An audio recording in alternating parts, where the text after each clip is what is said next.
नमस्कार। देश की बात में हाजिर हैं। कौन बनेगा मुख्यमंत्री, ये बड़ा सवाल बना हुआ। और इस समय आपको बता दें, प्रधानमंत्री निवास लोक कल्याण मार्ग में इसी मसले को लेकर 3 राज्यों के मुख्यमंत्रियों को लेकर बैठक चल रही है। प्रधानमंत्री निवास पर आपको बता दें, गृह मंत्री अमित शाह पहुंच चुके हैं, जेपी नड्डा पहुंच चुके हैं। और उससे पहले आपको बता दें, जेपी नड्डा ने भी जो महासचिव हैं उनसे, महासचिवों से मुलाकात की थी, बातचीत की थी।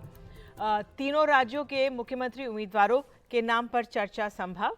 और आज दूसरे दौर की बैठक बताया जा रहा है। कल भी 4 घंटे से ज़्यादा तक, आपको याद होगा, देर तक बैठक चली थी। और यही अहम इस समय की सबसे बड़ी खबर ये आ रही है, क्योंकि जिस तरह से बीजेपी को जीत हासिल हुई है, उसके बाद अब मुख्यमंत्री कौन होंगे, ये एक बड़ा सवाल है। और शायद इस पर अब हमें जानकारी और मिलेगी। हमारे सहयोगी हमारे साथ जुड़ गए। अखिलेश शर्मा हमारे साथ हैं। अखिलेश, तो प्रधानमंत्री निवास पर अब एक बहुत बड़ी अहम बैठक चल रही है, क्या और डिटेल्स आपको मिल रही हैं? देखिए, आज लगातार दूसरे दिन बैठक हो रही है। कल भी करीब 4.5 घंटे से भी ज़्यादा रात को बैठक चली थी, जिसमें कि बीजेपी अध्यक्ष जेपी नड्डा, गृहमंत्री अमित शाह, पीएम नरेंद्र मोदी थे। इसके बाद आज जो एक कल रात की बैठक में फैसला हुआ था, वो आज का उसको अमल लाया गया। जब 10 सांसद जिन्होंने की चुनाव लड़ा था जीत गए, उन्होंने अपना त्यागपत्र दे दिया। एक राज्यसभा के सांसद ने भी अपना त्यागपत्र दे दिया। तो इस तरह से ये जो फैसला कल किया गया था, उसको आज अमली जामा पहनाया गया। अब जो फैसला करना है वो ऑब्जर्वर्स को लेकर है। साथ ही मुख्यमंत्रियों के नामों पर भी चर्चा लगातार यहाँ पर चल रही है। एक के बाद एक दिन भर बैठकों का सिलसिला यहाँ संसद भवन में भी चलता रहा। और अब जल्दी ही माना जा रहा है कि बीजेपी ऑब्जर्वर्स के नाम जो है वो बता देगी। और साथ ही जो विधायक दल की बैठक होनी है वो कब होनी है, इस बारे में भी जानकारी दे दी जाएगी। बताया जा रहा है कि शपथ ग्रहण समारोह जो है वो अगले सप्ताह हो सकता है। और ये भी जानकारी दी जा रही है कि संभव है कि इन तीनों ही राज्यों में बीजेपी नए चेहरे उतारे। बिल्कुल, आपने जिस तरह से कहा कि अगले सप्ताह, लेकिन ये जो 3 नाम कौन से होंगे, ओल्ड गार्ड, न्यू गार्ड, नए चेहरे, क्योंकि कहा यह जा रहा है 2024 को ध्यान में रखते हुए नए जो 3 चेहरे हैं उन पर कोई निर्णय लिया जाएगा। हमने देखा है जो दिग्गज नेता हैं इन राज्यों के, जो दावेदारी कर रहे हैं, वो लगातार मीडिया में भी बने हुए हैं। लेकिन अपने आप में बीजेपी के सामने अगर आप बता पाएं, क्या क्या ऐसे बिंदु हो सकते हैं जिनको ध्यान में रखकर इन चेहरों का ऐलान होगा? देखिए, सबसे बड़ी प्राथमिकता बीजेपी की मिशन 2024 है। लोकसभा चुनाव उसको जीतना है हर हालत में।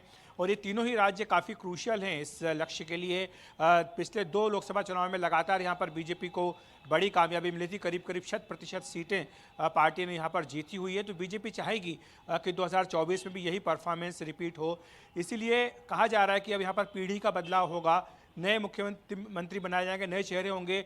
और ऐसे चेहरे होंगे जो लोकसभा चुनाव में बीजेपी को जीतने में मदद कर सके। इसमें यह भी कहा जा रहा है कि जो जातीय समीकरण हैं, क्षेत्रीय समीकरण है, इनका भी संतुलन बैठाना होगा। और अगर ज़रूरत पड़ी तो मुख्यमंत्री के साथ इन तीनों ही राज्यों में उप मुख्यमंत्री भी बनाए जा सकते हैं, ताकि जातीय समीकरण जो है वो साधे जा सके। तो ये सारे बिंदु हैं जिनको लेकर चर्चाएं लगातार हो रही है। लेकिन इतना एक ज़रूर इशारा दिया जा रहा है कि चाहे शिवराज सिंह चौहान हो, वसुंधरा राजे सिंधिया हो या फिर रमन सिंह, शायद ही इन्हें मौका मिले, क्योंकि बीजेपी ने तीनों ही विधानसभा चुनाव में इनमें से किसी का भी चेहरा आगे नहीं किया था। पीएम मोदी का चेहरा आगे किया था और उन्हीं के नाम पर, उनके काम पर और उन्हीं के जादू पर बीजेपी को वोट मिला है।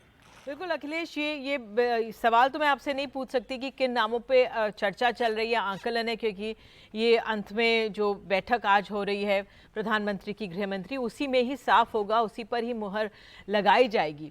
लेकिन आप आज सुबह से ही संसद भवन में मौजूद हैं। किस तरह के कयास और चर्चाएं या इसको, इन फैसलों को लेकर क्या वहाँ पे बातचीत हो रही थी? देखिए, 1-2 बातें तो ये साफ दिख रही कि जिस तरह से सभी सांसद जो कि विधायक का चुनाव जीते हैं, उन्हें कहा गया कि वो अपनी सांसदी छोड़ दें। और इनमें 3 केंद्रीय मंत्री भी, जिसमें कैबिनेट मंत्री नरेंद्र सिंह तोमर भी शामिल हैं, जो कि अभी विधानसभा चुनाव भी जीते। तो ये अपने आप में एक बड़ा फैसला पार्टी की ओर से यह कहा गया कि अभी 4 महीने ही लोकसभा चुनाव में बचे हैं, इसलिए बेहतर होगा कि 5 साल के लिए वो विधानसभा के सदस्य रहें। और जनता ने जिस तरह का जनादेश उन्हें दिया है, बड़े बहुमत के साथ ये लोग जीते हैं, तो इसलिए वो राज्य की राजनीति करें। पहली बात तो ये हो गई। दूसरी बात ये कही गई है कि जो पीएम मोदी के स्टाइल है उसमें जाहिर सी बात है कि सीक्रेसी और सरप्राइज ये दो बड़े एलिमेंट होते हैं। इसीलिए कहा जा रहा है कि कोई भी नाम आप चाहे कयास लगाते रहिए, लेकिन आखिरी वक्त में कोई ऐसे नाम आएंगे जिसके बारे में आपने कल्पना भी नहीं की होगी। तो इसीलिए हम इस पर ज़्यादा अपने माथापच्ची नहीं कर रहे हैं कि क्या होगा क्या नहीं होगा, लेकिन ये ज़रूर इशारा मिला है कि जिस तरह से बीजेपी ने विधानसभा चुनाव में इन तीनों ही दिग्गज नेताओं का नाम और चेहरा आगे नहीं किया था, उससे अब यही लग रहा है कि बीजेपी यहाँ पर पीढ़ी का बदलाव चाहती है और नए चेहरे हमको यहाँ पर मुख्यमंत्री और उप मुख्यमंत्री के तौर पर देखने को मिल सकते हैं। बिल्कुल। तो अखिलेश, यही माना जाए जिस तरह से बीजेपी जब फैसले लेती है तो सरप्राइजिंग फैसले भी ले लेती हैं, उस लिहाज से भी कोई नाम सामने आ सकता है? देखिए, आप गुजरात का उदाहरण आपके सामने, भूपेंद्र पटेल जो कि सबसे पीछे बैठे हुए थे जब विधायक दल की बैठक हो रही थी, तब अचानक उनका नाम बुलाया गया और कहा गया कि आप जो है मुख्यमंत्री बनेंगे। तो भूपेंद्र पटेल जिनके बारे में लोग जानते तक नहीं थे, उन्हें मुख्यमंत्री बना दिया गया। उत्तराखंड में पुष्कर सिंह धामी अपना चुनाव हार गए, लेकिन इसके बावजूद बीजेपी ने उन्हें दोबारा मुख्यमंत्री बना दिया। तो कई सारी चीज़ें होती हैं, कई सारे फैक्टर्स होते हैं। जो नाम दिखते हैं जिनको लगता है कि बहुत बड़े हो गए हैं, लगता नहीं है पार्टी आला कमान उनको ज़्यादा तरजीह देता, क्योंकि उन्हें लगता है कि केंद्र में अभी जो आला कमान है, केंद्र का जो लीडरशिप है वो बहुत ज़्यादा स्ट्रांग है, और इसलिए राज्यों में जो नेता हैं वो अगर पीएम मोदी के नाम के सहारे ही जीत रहे हैं, तो फिर ऐसे में कोई समानांतर चेहरे खड़े करना या इस तरह की ताकतें बनाना वहाँ पर क्षेत्रों में या राज्यों में जो कि आगे चल कर किस तरह की दिक्कत पैदा कर सके, मुझे लगता है ये भी एक सोच रहेगी ये फैसला करते समय। बिल्कुल अखिलेश, बहुत बहुत धन्यवाद आपका हमारे साथ जुड़ने के लिए। और जैसे हमने खबरों की शुरुआत में बताया, प्रधानमंत्री निवास पर गृह मंत्री अमित शाह पहुंच चुके हैं, बैठकें हो रही हैं, लेकिन साथ ही साथ आपको बता दें बीजेपी मुख्यालय में भी महासचिवों की बैठक हो रही है। जेपी नड्डा वहां पे मौजूद है, हमारे सहयोगी रवीश रंजन वहां पर मौजूद है। रवीश, वहां से क्या जानकारी? जी देखिए, बिल्कुल जेपी नड्डा की अध्यक्षता में जो महासचिवों की बैठक है वो यहाँ पर चल रही है।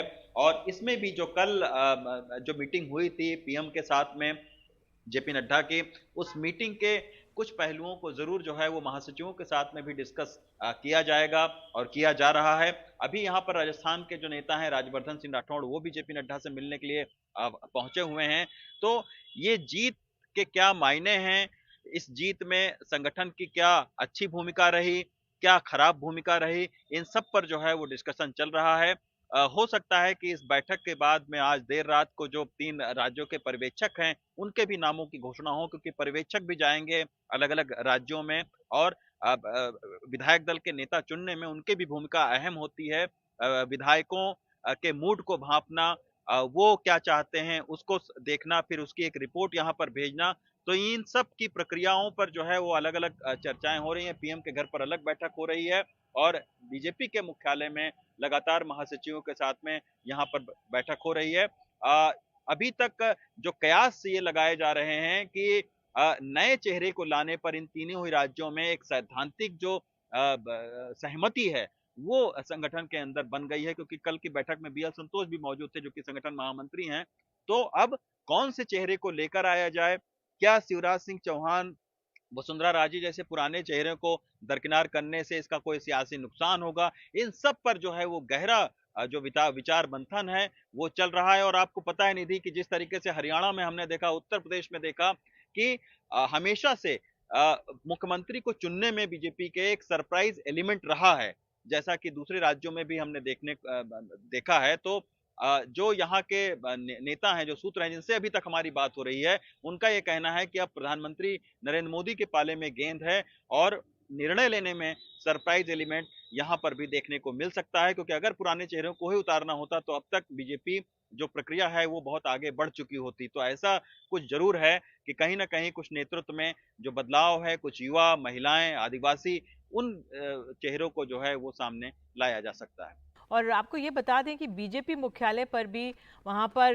भी महासचिवों की बैठक का दौर चल रहा है। हालांकि गृह मंत्री प्रधानमंत्री से मिल रहे हैं। कल भी जिस तरह से 4 साढ़े 4 घंटे तक प्रधानमंत्री निवास पे बैठक चली थी, तो ये बैठक भी लंबी चलेगी। और जैसे हमारे सहयोगी रवीश रंजन हमें मिलेंगे, उनके पास बीजेपी मुख्यालय वहाँ पे रुख करेंगे।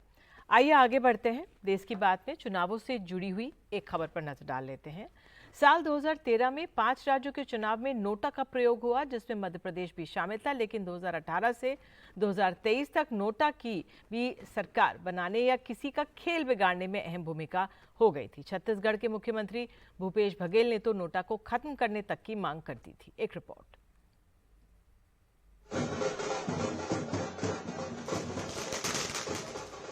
– 2018 में मध्य प्रदेश में कांग्रेस बहुमत से 2 सीटें दूर थी, बीजेपी 7, क्योंकि 13 सीटों पर नोटा ने हार जीत का खेल तय किया। 2023 में 15 से ज्यादा सीटों पर नाराज मतदाताओं ने किसी उम्मीदवार को वोट नहीं दिया। मध्य प्रदेश में 77.15% मतदान हुआ, लेकिन 0.98% मतदाताओं ने नोटा का विकल्प चुना। 2013 में यह आंकड़ा 1.90%, 2018 में 1.42% था। शाजापुर सीट से बीजेपी के अरुण भीमावत ने कांग्रेस के पूर्व मंत्री हुकुमचंद कराड़ा को 28 वोटों से हरा दिया। यहां नोटा में 1534 मत गए। कृषि मंत्री कमल पटेल हरदा में 870 वोटों से हार गए। वहां नोटा के पास 2375 वोट आए। राजपुर से 5 दफे कांग्रेस विधायक और पूर्व गृह मंत्री बाला बच्चन 890 वोटों से जीते। वहां नोटा को उनसे ज्यादा 1683 वोट मिले। कांग्रेस बीजेपी से लोकतंत्र के लिए दुखद मानते हैं और एक दूसरे पर दोष मढ़ रही हैं। भारतीय जनता पार्टी को मध्य प्रदेश में 101 सीटों पर 50% और या उससे अधिक वोट मिला है।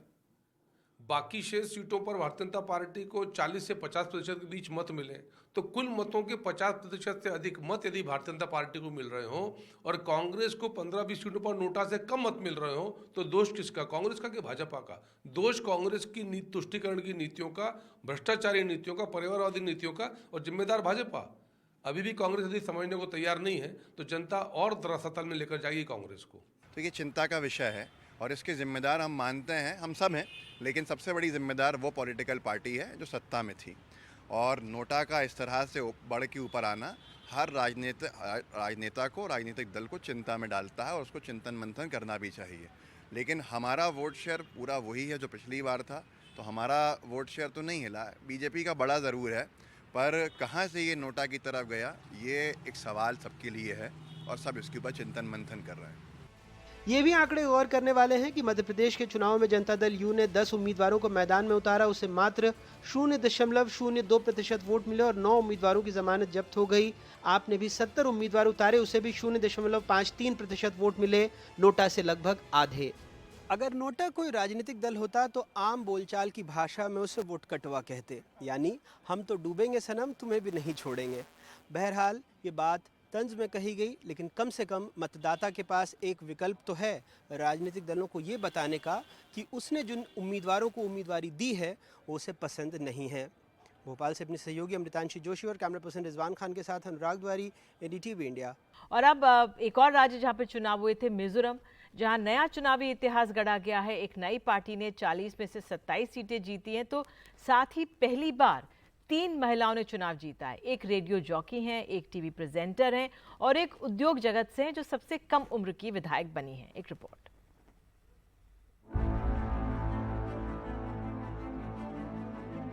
रेडियो जॉकी और टीवी प्रेजेंटर से नेता बनी 32 साल की बैरल वानेसांगी मिजोरम में बहुत ही लोकप्रिय हैं। आइजोल साउथ 3 से मिजोरम विधानसभा के लिए चुनी गई वो सबसे कम उम्र की महिला विधायक हैं। जीत के बाद उन्होंने कहा कि प्रशासन में और महिलाओं की जरूरत है। आप लड़की हैं, इससे कोई फर्क नहीं पड़ता है। हमें वो करना चाहिए जो हमें पसंद है और जिसके लिए हमारे अंदर पैशन है। मैं हर समुदाय की महिलाओं और लड़कियों को ये संदेश देना चाहूंगी कि अगर आप कुछ पाना चाहते हैं तो आप वो हासिल कर सकते हैं। बस हमारे सपने और पैशन मजबूत होना चाहिए। हर चीज संभव है। मिजोरम में इस बार रिकॉर्ड 3 महिलाएं विधानसभा के लिए चुनी गई हैं। जोरम पीपल्स मूवमेंट की ललरिंग बुई लुंगले ईस्ट से, मिजो नेशनल फ्रंट की प्रावो चकमा वेस्ट दुईपुई से जीती हैं। लेकिन इसके बाद भी 40 सदस्यों की विधानसभा में महिलाओं की नुमाइंदगी बस 7.5% ही है। मिजोरम में महिला मतदाताओं की संख्या पुरुषों से ज्यादा है, लेकिन विधानसभा और सरकार में उनका प्रतिनिधित्व बहुत ही कम है। मिजोरम के अहम राजनीतिक दल आमतौर पर लोकसभा और विधानसभा चुनावों में महिला उम्मीदवारों को ज्यादा अहमियत नहीं देते हैं। मिसाल के लिए इस बार विधानसभा चुनावों में सिर्फ 16 महिलाएं चुनाव मैदान में उतरी। मिजोरम में 1978 में पहली बार महिला विधायक चुनी गईं, जब पीपल्स कॉन्फ्रेंस की एल थनमोई ने चुनाव जीता। दूसरी महिला विधायक 1984 में चुनी गईं। इसके बाद एमएनएफ की ललहिमपुई 1987 में मंत्री बनी। 2014 में उपचुनाव में एक और महिला वल ललम्पुई चोंगतू विधायक बनी। बाद में 2017 में वो मंत्री भी बनी। आइजॉल से रत्नदीप चौधरी और संजय चक्रवर्ती के साथ ब्यूरो रिपोर्ट, एनडीटीवी इंडिया।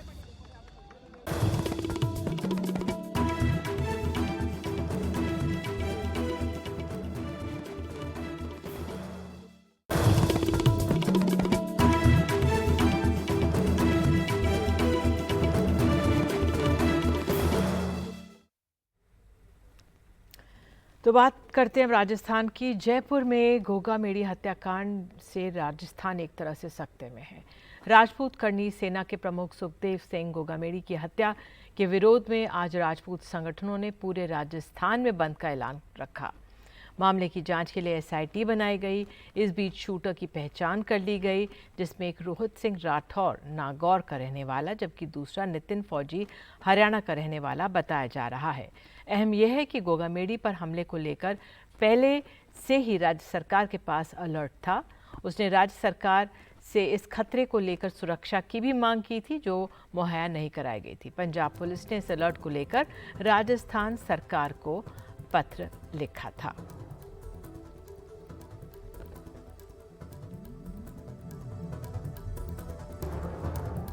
तो देश का top most gangster Lawrence Bishnoi और उसके गुर्गे एक बार फिर से सुर्खियों में, और सिद्धू मूसेवाला की हत्या की तर्ज पर फिर से एक हत्या हुई है। ये हत्या जयपुर में करनी सेना के प्रमुख की है।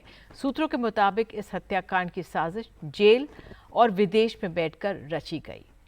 एक रिपोर्ट।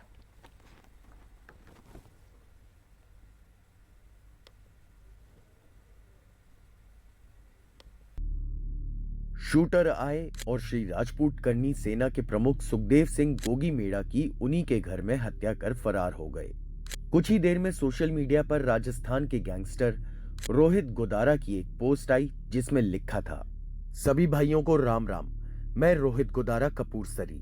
गोल्डी बराड़ भाइयों, आज ये जो सुखदेव गोगामेड़ी की हत्या हुई है, इसकी संपूर्ण जिम्मेवारी हम लेते हैं। यह हत्या हमने करवाई है। मैं आपको बताना चाहता हूँ कि यह हमारे दुश्मनों से मिलकर उनका सहयोग करता था, उनको पूर्ण रूप से मजबूत करने का काम करा करता था।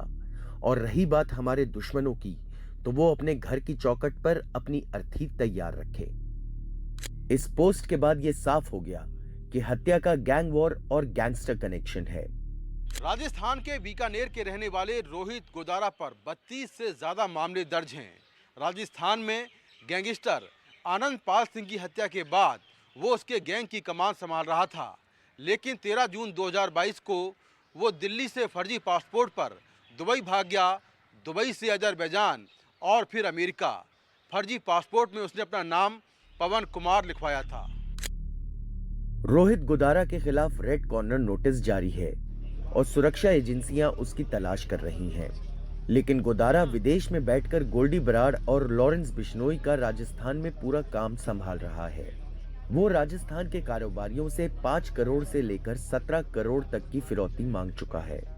सूत्रों के मुताबिक रोहित गोदारा लगातार सुखदेव को धमकियां भी दे रहा था और उससे पैसे भी मांग रहा था। इसके पीछे की वजह यह है कि सुखदेव उन लोगों से रोहित के खिलाफ शिकायत करने के लिए कहता, जिन लोगों से रोहित गोदारा रंगदारी मांगता था।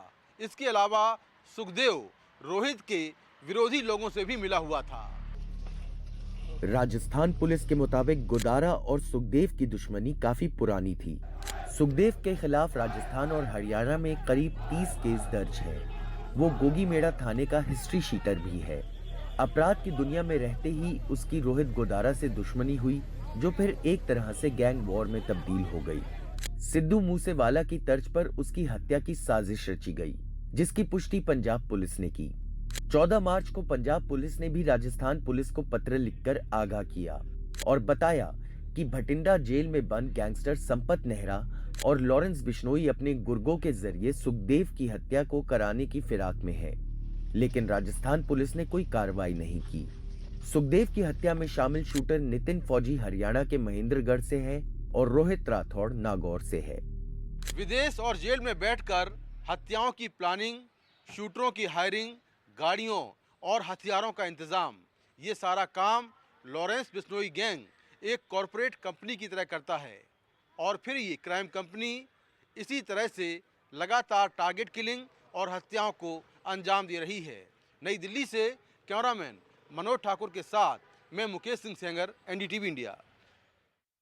और देश की बात में आइए बात करते हैं हम जम्मू कश्मीर की। गृह मंत्री अमित शाह ने जम्मू कश्मीर रिजर्वेशन और जम्मू कश्मीर पुनर्गठन संशोधन बिल पेश किया था और ये बिल आज लोकसभा में पास हो गया है। इस पर चर्चा करते हुए गृह मंत्री ने सदन में जवाब दिया। उन्होंने कहा कि जम्मू कश्मीर से आर्टिकल 370 हटाने के 4 साल बाद मोदी सरकार ने एक और बड़ा कदम उठाया है। बिल के बारे में ज़्यादा जानकारी देते हुए उन्होंने कहा है कि ये बिल विस्थापितों को न्याय दिलाने के लिए है। ये बिल उनको प्रतिनिधित्व देगा। आइए सुनते हैं उनको। दर दर की ठोकरें खाने वाले भटकते हुए अपने ही देश के भाइयों बहनों को न्याय दिलाने के लिए उनको 2 सीटें का रिजर्वेशन दिया और अपना देश छोड़कर पाक ऑक्यूपाई कश्मीर से यहाँ शरणार्थी बने हुए लोगों को रिजर्वेशन दिया और जो डिप्राइव थे उनको, कमजोर लोग ऐसे अपमानित करने वाले शब्द की जगह पिछड़ा वर्ग का संवैधानिक शब्द इनके लिए रखकर आज ये बिल लगभग आया। कई सदस्यों ने पूछा कि क्या हुआ है इनके लिए, विस्थापितों के लिए क्या हुआ है, रिजर्वेशन देने से क्या होगा।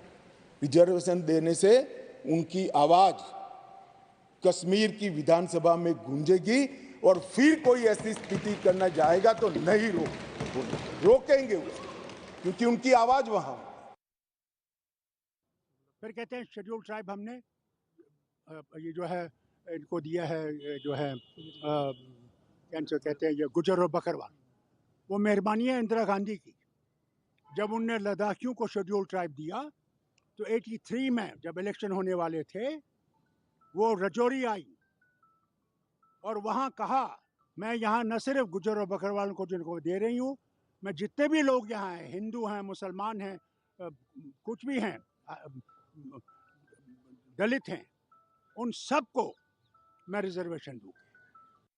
और इस बिल पर अधिक जानकारी के लिए हमारे साथ हमारी सहयोगी नीता शर्मा मौजूद है। नीता, इसका कितना असर होगा, कितना अहम है जो आज ये बिल पास हुआ है? कश्मीर के नागरिकों का सवाल है, ये काफ़ी अहम है क्योंकि ये हमेशा से माना जा रहा था कि वहाँ से जो माइग्रेंट्स हैं, विस्थापित लोग हैं, जो डिस्प्लेस लोग हैं, 1947 के बाद लगभग 41,000 के आसपास अपना घर छोड़कर आए थे, 1 लाख के आसपास जो है विस्थापित हुए थे। तो ये सभी लोग जो हैं उनको अब आवाज़ मिलेगी, उनको अब जो है उनका हक मिलेगा। केंद्रीय गृह मंत्री का कहना था कि इस बिल के ज़रिए वो उनको उनका हक देंगे जो पिछले कई सालों से जो कांग्रेस है वो उनको नहीं दिलवा पाई। वहाँ पर जो डीलिमिटेशन का प्रोसेस है वो चल रहा था निधि, वो उसकी रिपोर्ट्स भी अब सबमिट हो गई हैं। पहले जहाँ पे जो असेंबली में 83 सीट्स थी, लेकिन अब डीलिमिटेशन के बाद वहाँ पे 90 सीट्स बना दी गई हैं। जम्मू में जहाँ पर पहले 37 थी अब 43 हो जाएंगी और कश्मीर में जहाँ पे 46 थी अब 47 हो जाएंगी। तो कुल मिला के 90 सीट्स जो होंगी, जिसमें 7 जो हैं शेड्यूल कास्ट की होंगी और 9 जो हैं शेड्यूल ट्राइब्स की होंगी। और इनमें से जो 3 सीट्स हैं, 2 जो हैं वो लेफ्टिनेंट गवर्नर नॉमिनेट कर पाएंगे, जिनमें से एक महिला होगी और एक सीट जो है वो POJ के यानी पाक ऑक्युपाइड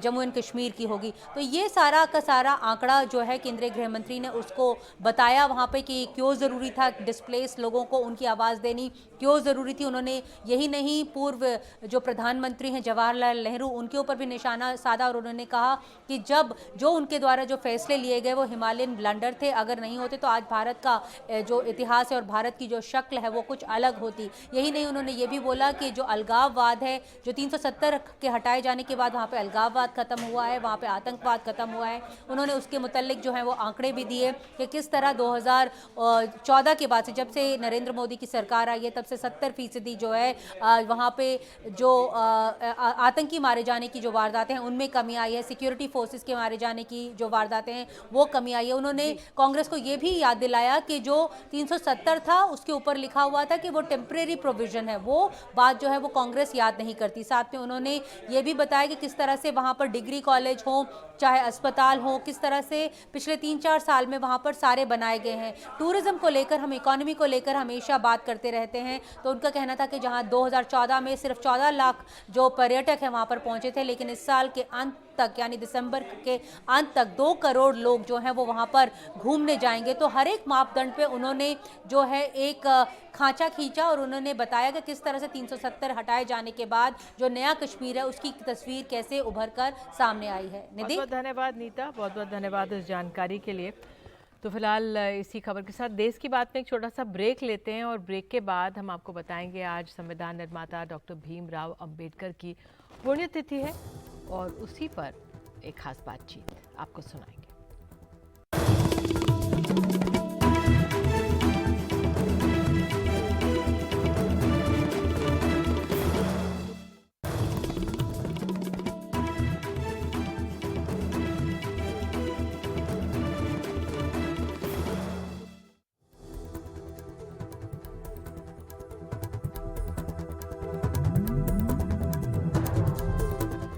आज संविधान निर्माता डॉक्टर BR अम्बेडकर की पुण्यतिथि और इस मौके पर देश की सर्वोच्च अदालत सुप्रीम कोर्ट के परिसर में बाबा साहब की प्रतिमा पर मुख्य न्यायाधीश और बाकी जजों ने फूल अर्पित किए।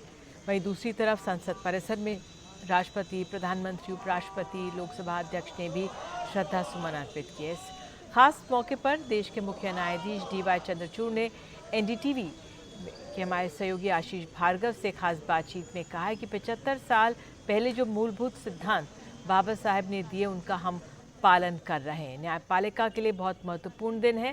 साथ ही उन्होंने कहा ना केवल वकील और न्यायपालिका, सभी को उनके सिद्धांतों का पालन करना चाहिए। सर, आज बड़ा ओकेजन है, यहाँ पर सब जज इकट्ठा हुए हैं, क्या कहेंगे सर आज के दिन के लिए?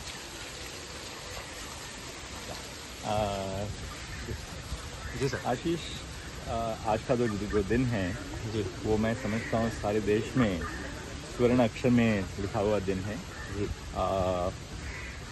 आज हम डॉक्टर बाबा साहेब भीमराव अम्बेडकर के जीवन के बारे में स्मरण करते हैं जी।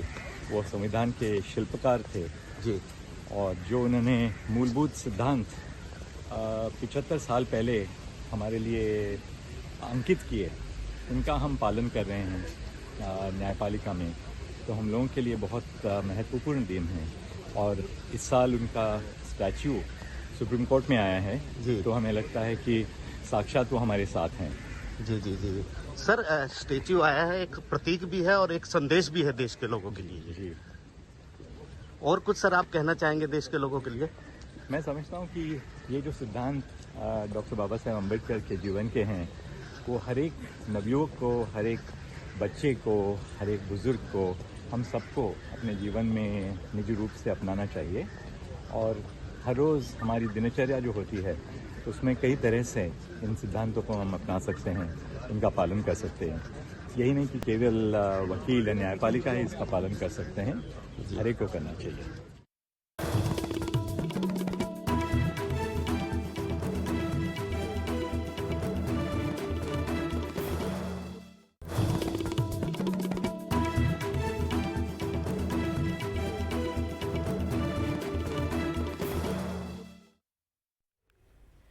केंद्रीय विश्वविद्यालयों में इस वक्त 12,860 पद खाली पड़े हैं। राज्यसभा में सुशील मोदी के सवाल के जवाब में शिक्षा राज्य मंत्री डॉक्टर सुभाष सरकार ने ये जानकारी दी।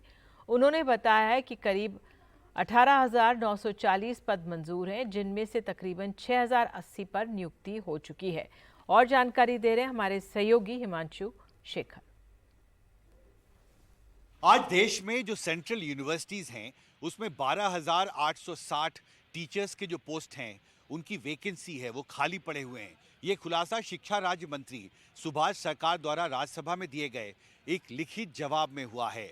दरअसल बीजेपी के जो राज्यसभा सांसद हैं सुशील मोदी, उन्होंने शिक्षा मंत्री से एक सीधा सवाल पूछा था कि देश की जो सेंट्रल यूनिवर्सिटीज़ हैं उनमें कितने शिक्षकों के पद हैं जो खाली पड़े हुए हैं। और इस महत्वपूर्ण सवाल के जवाब में शिक्षा राज्य मंत्री ने राज्यसभा में एक विस्तृत जानकारी दी है, जिससे कई खुलासे हुए हैं। सबसे महत्वपूर्ण बात इसमें ये मंत्री ने ये माना है कि आज जो पोर्टल है, जो ऑफिशियल पोर्टल है, उसमें करीब 45,500 उम्मीदवारों ने सीयू चयन पोर्टल पर अपना पंजीकरण कराया, यानी उन्होंने नौकरी के लिए आवेदन किया है। लेकिन इसके बावजूद 12,860 पद जो हैं वो खाली पड़े हुए हैं। इसमें शिक्षा राज्य मंत्री ने ये कहा है कि देश में सामान्य वर्ग के लिए कुल 10,970 स्वीकृत पद हैं, इनमें से 2865 भरे गए हैं, जबकि जो अनुसूचित जाति के लिए 2286 सैंक्शन पद हैं, उनमें से 871 पद भरे गए हैं, जबकि अनुसूचित जनजाति के लिए 1142 में से 426 जो पद हैं वो भरे गए हैं। जहां तक ओबीसी समुदाय का सवाल है, सेंट्रल यूनिवर्सिटीज़ में ओबीसी कम्युनिटी के लिए 3612 सैंक्शन पोस्ट हैं टीचर्स के, इनमें से सिर्फ 1424 भरे गए हैं, जबकि आर्थिक रूप से जो कमज़ोर वर्ग है यानी ईडब्ल्यूएस, उसके लिए 930 में से सिर्फ 318 पद भरे गए हैं। इसमें निश्चित तौर पर इन आंकड़ों से कई बड़े सवाल खड़े होते हैं कि अगर टीचर्स की वैकेंसी सेंट्रल यूनिवर्सिटीज़ में 12,860 है आज के दिन, तो इससे निश्चित तौर पर जो शिक्षण की जो पूरी प्रक्रिया है सेंट्रल यूनिवर्सिटीज़ में, उस पर इसका ज़रूर असर पड़ रहा है। इसमें ये माना है सरकार की तरफ से, शिक्षा राज्य मंत्री ने, कि सामान्य कैटेगरी का जहाँ तक सवाल है, जो वैकेंसी है वो 8,105 है।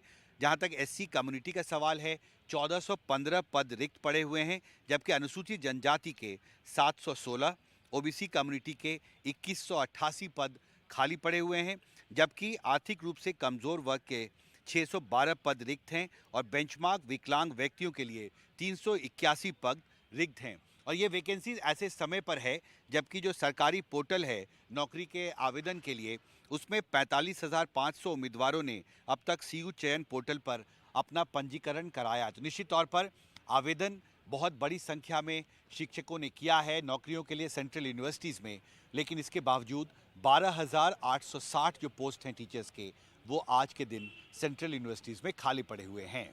सचिन गुप्ता के साथ हिमांशु शेखर, एनडीटीवी इंडिया। देश की बात में जाते जाते बात करते शेयर बाजार की, जहां पर सेंसेक्स और निफ्टी में बड़ा उछाल देखा गया है। आपको बता दें JP Morgan, Morgan Stanley, CLSA और नोमुरा ने भारत को अपग्रेड कर ओवरवेट किया है। गोल्डमैन सैक्स भारतीय शेयरों को रेटिंग बढ़ाकर ओवरवेट की। गोल्डमैन सैक्स हांगकांग में लिस्टेड चीनी कंपनियों की रेटिंग घटाई है। भारत 2030 तक तीसरी सबसे बड़ी अर्थव्यवस्था बनेगा, ये एसपी ने कहा है। भारत एशिया प्रशांत में विकास का अगुवा बनेगा क्योंकि चीन की हैसियत कमज़ोर पड़ गई है, ये इस रिपोर्ट में कहा गया है। भारत एशिया प्रशांत क्षेत्र में विकास का अगुवा बनेगा। बीएसई में सूचीबद्ध कंपनियों का मार्केट कैप $4 ट्रिलियन पर है। 4 ट्रिलियन क्लब में शामिल अन्य देश अमेरिका, चीन, जापान, हांगकांग है और दूसरी तिमाही में भारत की विकास दर 7.6% अनुमान से बेहतर है। 3 राज्यों में बीजेपी को जीत से निवेशकों में भी उत्साह बढ़ा है। तो दिसंबर में अब तक सेंसेक्स 3000 अंक चढ़ चुका है।